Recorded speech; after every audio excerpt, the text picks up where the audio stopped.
Hello everyone, I'm Brian. Today I'm reacting to what is our true natures as humans.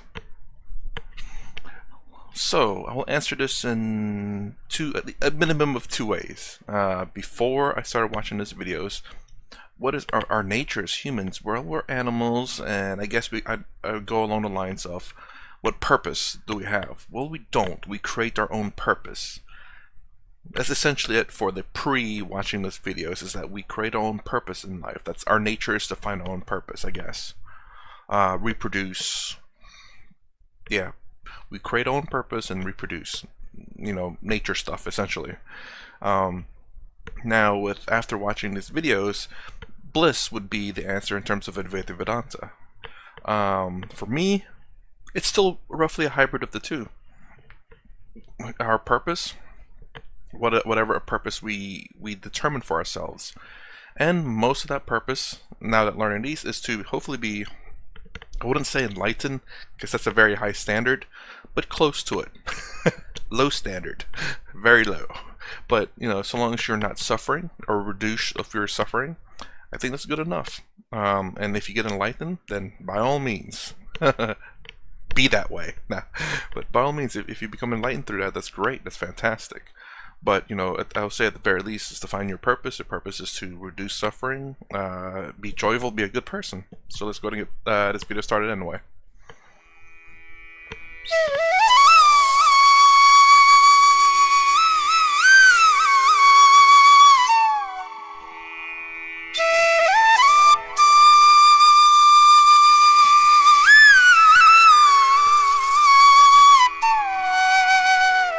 Yes, you see, this is true. In one of my talks, I did mention that really the search that we are all out for is not for a God, but to sort ourselves out.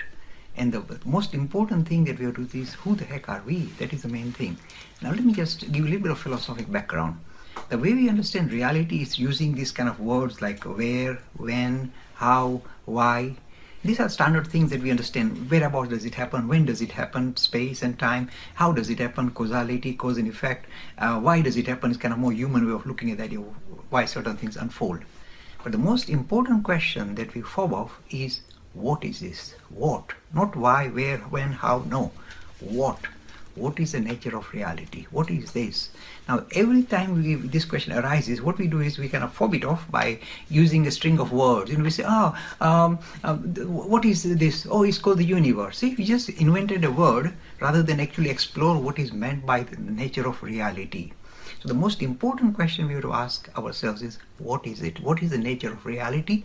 What is our true nature? So the what question is the most difficult. It seems the most easiest because you just kind of produce a string of words to kind of explain it away, but it doesn't do that.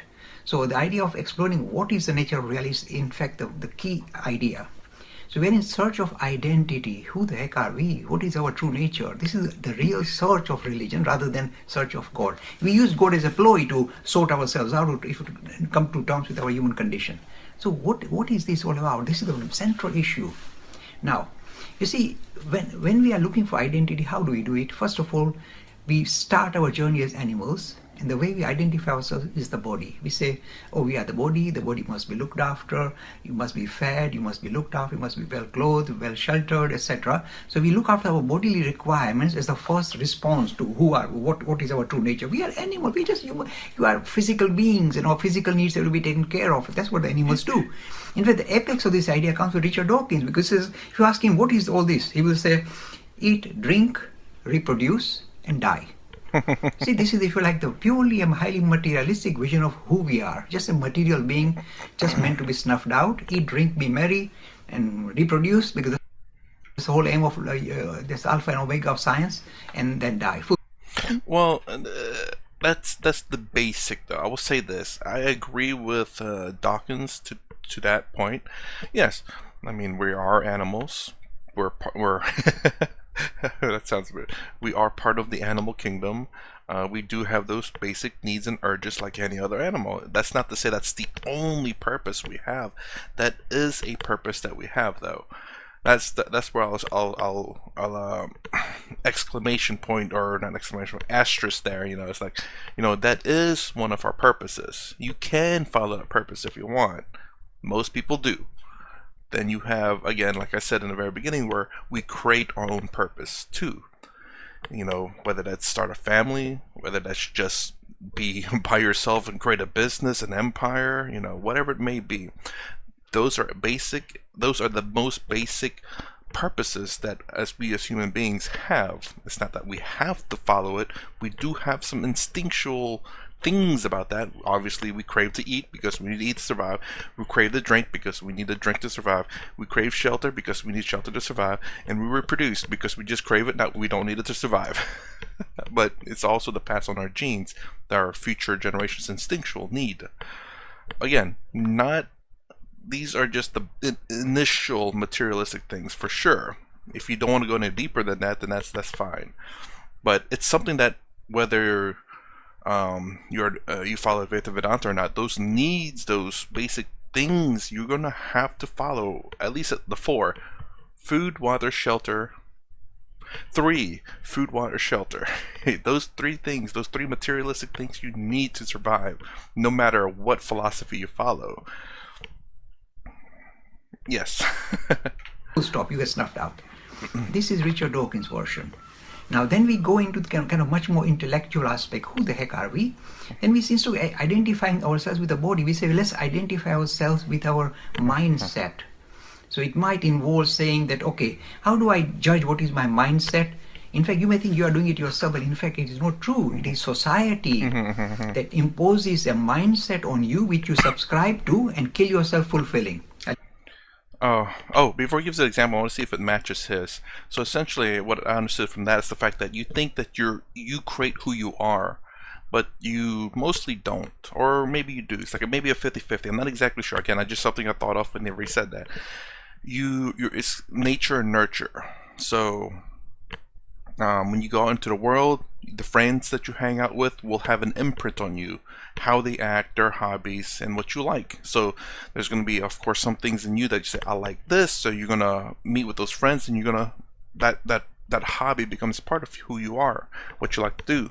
Now maybe that hobby's always been with you, but it's never been explored, so that's no longer, in a sense, part of you because it's never been explored. But is it still in you? Sure, maybe, but you may never want to go to it again because you've done other things. So your influences from the outside affects who you are as a person too. Smoking is a great example. You become addicted to it. You never were a smoker before, but if you start smoking, then you're a smoker. It's a bad habit, but hey, each to each their own. Drinking, I mean, you never drunk before, but maybe you have that in your DNA or whatever, that you're kind of an alcoholic. Like you kind of have that drive, I suppose, where if you drink, you just drink a lot until you go a little crazy.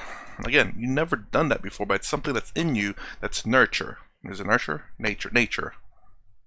Yes, nature. Nurture is when you have friends that encourage that. So now, not only that is that in you, but now it's encouraged by your friends, so you become more of a drinker than you were before. So it's a mixture of those. I like to say that. I'll give you an example. You look at any advertisement going on, they'll say, oh, people on holiday, look, they're smiling all the time. You ask them, are they smiling all the time? Nothing doing.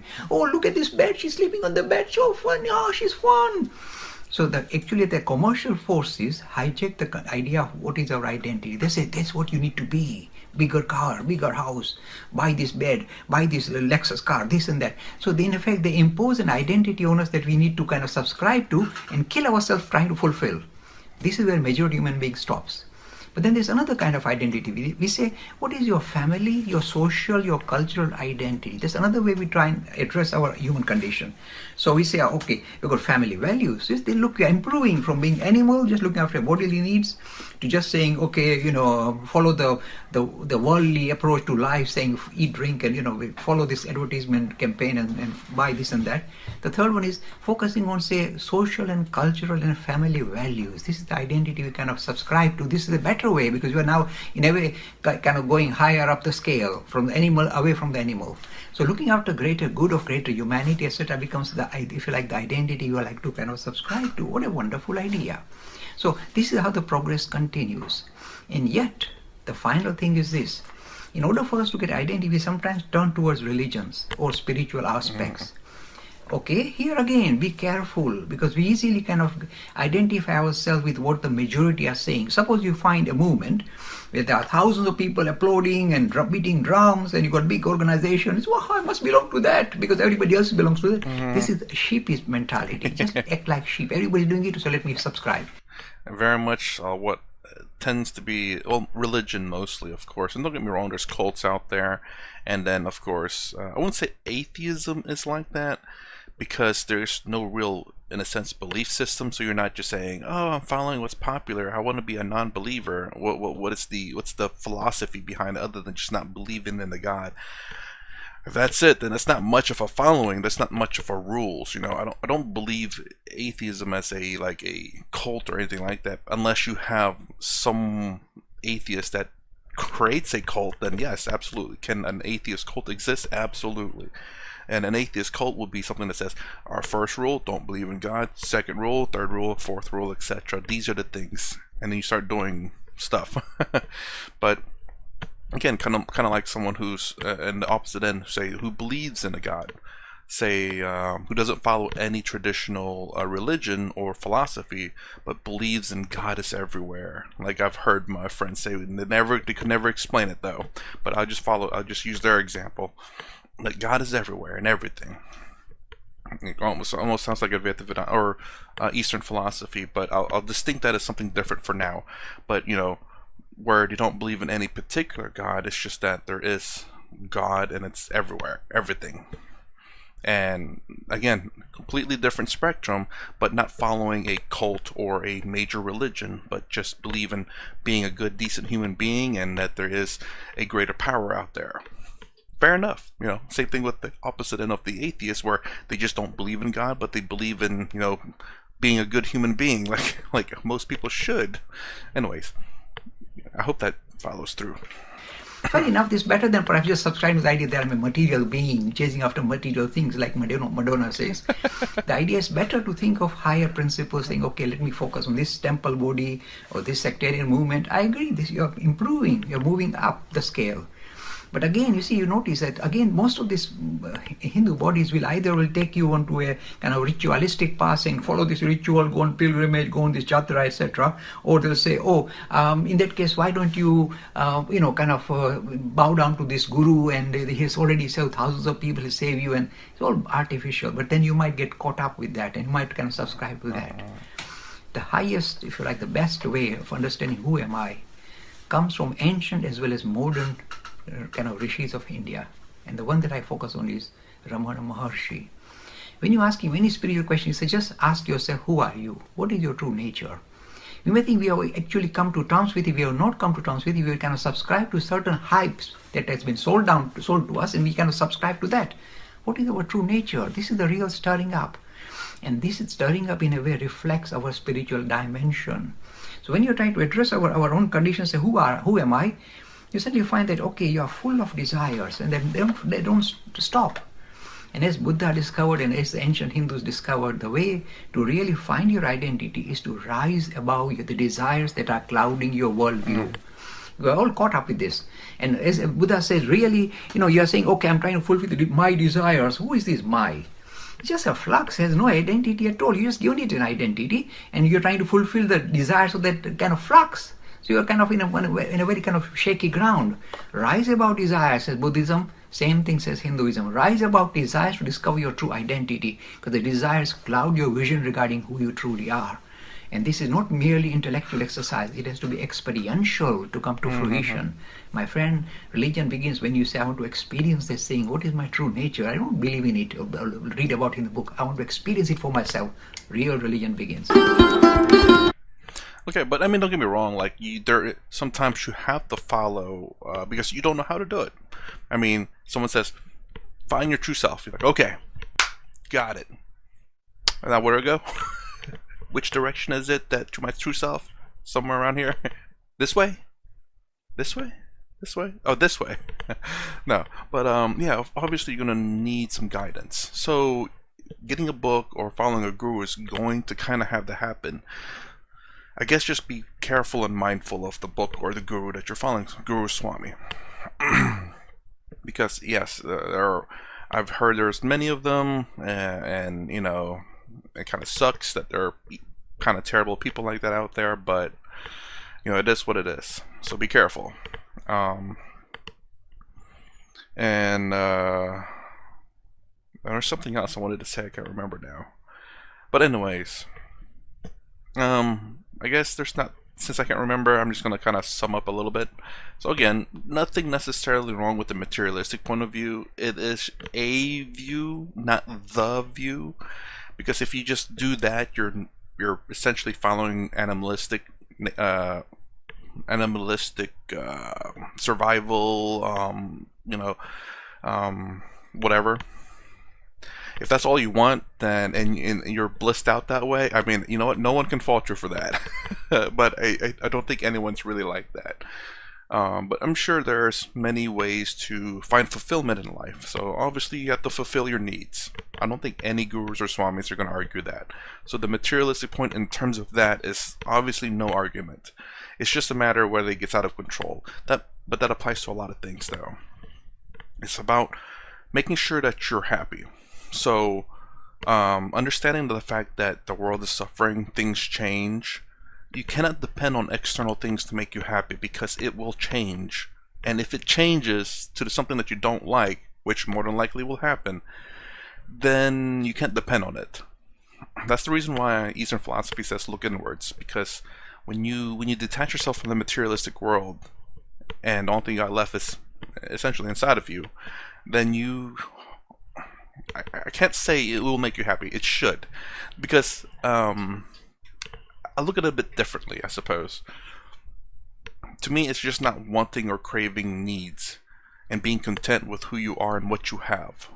So my worldview is that I accept materialistic things, but I have to understand that if I depend or want them, if I desire them, then I will suffer. I can want them. Again, I want to draw a fine line between want and desire. Wanting means that I want to have that, but I don't need it. I want to have that, but I don't need it. But if I have it, it'd be nice, but I don't need it. But when you desire something, that's when it changes. So desire is a very strong want. Whereas a want is a want, but not a need. Whereas, food, water, shelter are needs. So that's my worldview. When you give up external needs, I think you'll be very much content. That's a little bit different from mine. Again, it's roughly the same, but it's the acceptance of the wants in the worlds. But it's just so you have to understand that, otherwise you're going to suffer. Do I suffer from my wants? Sometimes I do. So that means I haven't got complete hold of it, but I understand it. So I don't suffer for too long, but I understand. That's what my way of looking through life, and I have reduced suffering greatly in my life because of understanding. Do I need it? Do I want it? Do I desire it? If I need it, then I have to have it. There's no question. Do I want it? I don't need it. So if I got it, I'm good. If I desire it, that is not good. I was hoping that kind of blended together, but it didn't. Anyways, that's my reaction to what is our true nature as humans. If you like my content, please consider subscribing, thumbs up, the sound down below. Thanks for watching. I'll see you in the next vid.